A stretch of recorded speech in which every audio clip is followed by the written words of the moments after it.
L'amendement qu'on va pas.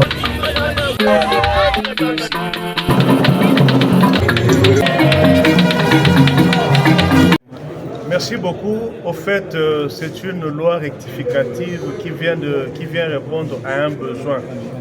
Vous le savez tous, le pays est agressé et même occupé par une armée étrangère. Nos deux provinces du Nord et du Sud Kivu sont sous le joug de l'ennemi. Et au-delà du drame humanitaire qui est constaté dans cette partie de l'Est du pays, au-delà des déplacés de guerre, au-delà des morts, au-delà des violations des droits humains, l'État congolais perd des ressources importantes. Lesquelles ressources pouvaient soutenir l'économie, lesquelles ressources sont censées payer les agents. Et un gouvernement responsable ne devait que actualiser la loi des finances pour se doter d'un outil important, d'abord pour sauver le pays, c'est-à-dire défendre l'intégrité du territoire national, et aussi penser à toutes ces personnes qui vivent dans l'oppression parce que se sont déplacées de leur famille, de leur lieu d'habitation. Bref, le gouvernement a présenté ce projet de loi rectificative pour répondre à ce besoin. Nous sommes d'autant plus à l'aise parce que même dans la souffrance, l'État congolais, le gouvernement, a produit un projet qui ne touche en rien au salaire des fonctionnaires. Ce projet va au-delà, c'est-à-dire en soutenant l'armée. On a alloué des crédits importants pour payer nos militaires dans des conditions assez bonnes, pour augmenter leur solde, pour qu'ils aient la force de défendre le pays. À côté de cela, nous avons dit, c'est vrai, il y a la guerre, c'est vrai, il y a la souffrance, mais on ne doit pas arrêter d'investir. Il faut mettre des crédits dans les secteurs porteurs de croissance. C'est cela le sens de l'acte que nous avons fait pour donner au gouvernement le moyen de répondre à ses grands besoins, celui de défendre le territoire congolais et aussi voir comment sauvegarder le social. Quelle est son hauteur aujourd'hui? La hauteur. On a perdu 1,6%, nous sommes autour de 50 000 milliards contre 51 000 milliards qui étaient votés il y a cela 6 mois. Ce qui se justifie notamment par la privation de ces ressources du fait de l'occupation de ces deux provinces. Mais la commission EFOCOFIN a pensé que le mal peut être beaucoup plus profond parce que se dit que 1,6% seul comme impact budgétaire, il faut aller un peu plus loin. Mais le gouvernement est resté dans une posture optimiste avec des mesures pour essayer de combler ce gap et maintenir tant soit peu l'équilibre budgétaire. Merci beaucoup. Merci. Très bien. Si vous faire voter rapport à la commission ECOFIN, oyo esalaki musala nango banda mikolo mine. Gouvernement ayaki na projet ya budget oyo eza kotala ndenge nini tokoki kosoutenir action na ye ya kodéfendre mboka na biso.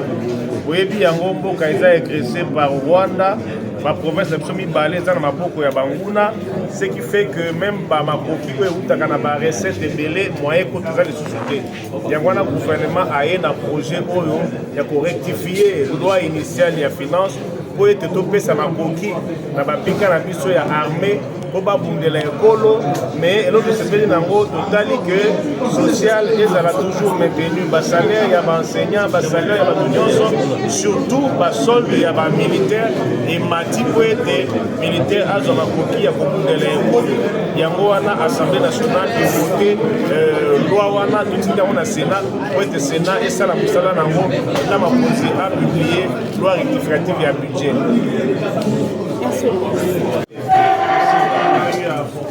Une modification sur un article 68 par rapport à certaines recettes. Donc cette réélecture nous a permis d'emplanter les différentes agences et également une réallocation de certains fonds en faveur des projets structurants. C'est en ce terme-là que la commission paritaire s'est prononcée en faveur de la proposition du Sénat. Et en rapport avec l'établissement des crédits, quelle est sa particularité, cette loi? En fait, depuis 2022, il y a eu une loi sur les activités et le contrôle de l'établissement de crédit, laquelle loi n'a jamais a été appliquée par les banques commerciales, du moins dans son article 11, qui au fait préconise la dilution du capital social. Et la loi en question prévoit que dans les 6 mois, que toutes les banques s'y conforment, ce qui n'a jamais été fait. Et ce qui a poussé d'ailleurs la Banque centrale à prendre une instruction qui prolongeait, n'est-ce pas, ce délai. Nous avons estimé que les banques pouvaient fonctionner dans l'illégalité. Nous comprenons également cette disposition qui en réalité n'était pas conforme à la loi parce que c'est la loi qui fixe le délai. Et en toute responsabilité, vous l'avez suivi, nous avons écouté la Banque centrale, nous avons écouté le ministre des Finances ainsi que les banques commerciales à travers la FEC et leur association ACP. Somme de ces interventions, nous avons conclu par une disposition qui est à la fois souple, mais qui renforce la Banque centrale dans son rôle de régulateur et de surveillance. Donc, la proposition qui a été soumise et adoptée par l'Assemblée va dans ce sens-là pour permettre à ce que les banques commerciales se conforment à la loi dans des conditions beaucoup plus optimales.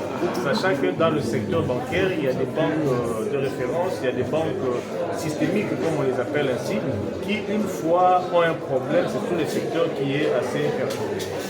Merci. Pourriez-vous traduire ce que vous venez de dire en lingala? Oui.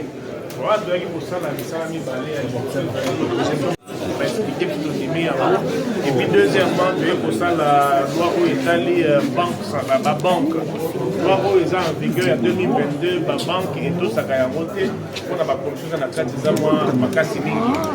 Donc central B à la institution où est indiqué la déjà où vous avez. Il y a une base qui est il faut que pour que les banques donc la banque centrale sa finance. Donc, qui fait l'association et la banque, n'a fait une disposition pour permettre la banque et Tamola, d'égérer possible.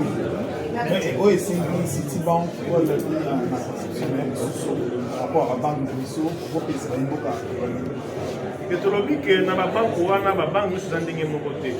Dans la banque, tu veux que la banque systémique, la Citibank, il y a un côté et permettre tout ça par transfert international dans dollars. La banque, on a besoin de la fonction, il y a un entendu au cas où il faut ça que la banque est dans la possibilité, il y a plusieurs conformer dans la loi.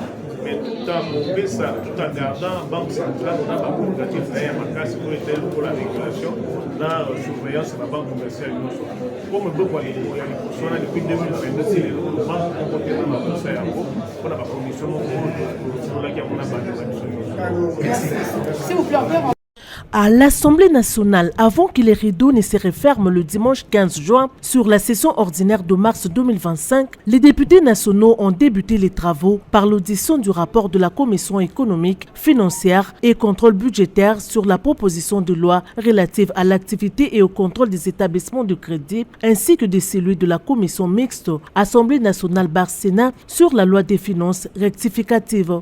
Dans son rapport, la Commission ECOFIN a retenu les principes fondamentaux qui ont conduit à la réécriture des articles 11 et 190 de la proposition de loi relative à l'activité et au contrôle des établissements de crédit. Il s'agit notamment de la révocation du principe de quotité du capital social dans la loi et les transferts de cette compétence à la Banque centrale du Congo, l'adoption de la forme pluripersonnelle, la participation des Congolais au capital social des établissements de crédit matérialisée par l'allocation d'au moins 15% du capital social à l'épargne publique nationale, la nécessité pour les banques existantes de céder une partie de leur part ou d'augmenter leur capital social en vue de se conformer au principe, la prolongation du délai de mise en application a mentionné dans la loi la création d'un marché financier local. Concernant la loi des finances rectificatives, la commission mixte Assemblée nationale Bar-Sénat renseigne que ce texte a connu les amendements suivants. Il s'agit de modification de l'article 78 de la loi des finances numéro 24/11 du 20 décembre 2024 pour l'exercice 2025 par l'ajout d'un alinéa 3 qui accorde les compétences des contestations et des liquidations au ministère du portefeuille, d'où la création de l'article 11 nouveau du projet de loi des finances rectificative de l'exercice 2025. La réallocation de certains postes de dépenses du budget général du projet de loi des finances rectificative 2025. Ces deux rapports ont été ensuite adoptés par l'Assemblée plénière après une audition soutenue et quelques enrichissements. Pour les projets de loi de finances rectificatives, 360 députés nationaux ont voté pour, 0 contre et 3 abstentions. Et concernant la proposition de loi relative à l'activité et au contrôle des établissements de crédit, 364 députés nationaux ont voté pour, 1 contre et 8 abstentions. La représentation nationale a poursuivi ses travaux avec la présentation du rapport synthèse des vacances parlementaires des députés nationaux. Sur 493 rapports de vacances attendus, 280 rapports ont été reçus et exploités par la Commission, soit un taux de 56%, c'est-à-dire une régression de 5% par rapport aux vacances subséquentes à la session de mars 2024.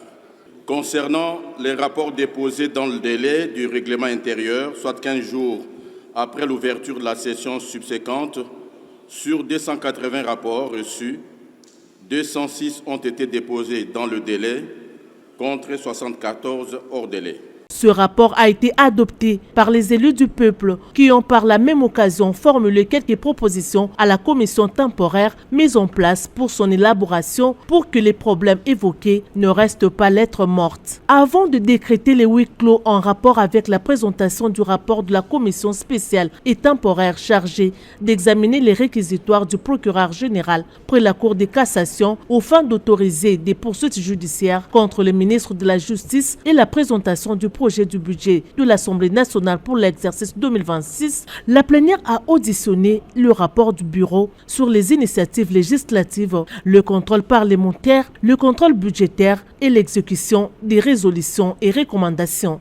L'Assemblée nationale a reçu du gouvernement 29 projets de loi, parmi lesquels 27 ont été définitivement adoptés par l'Assemblée plénière, tandis que 2 sont en examen au sein des commissions permanentes. Au cours de la session de mars 2025, le bureau de l'Assemblée nationale a reçu 30 propositions de loi. Elles ont été toutes soumises à l'exigence de leur envoi au gouvernement pour des observations éventuelles ainsi qu'à l'examen de leur recevabilité par le bureau d'études. Ce rapport a été envoyé à la commission suivi et évaluation pour des observations.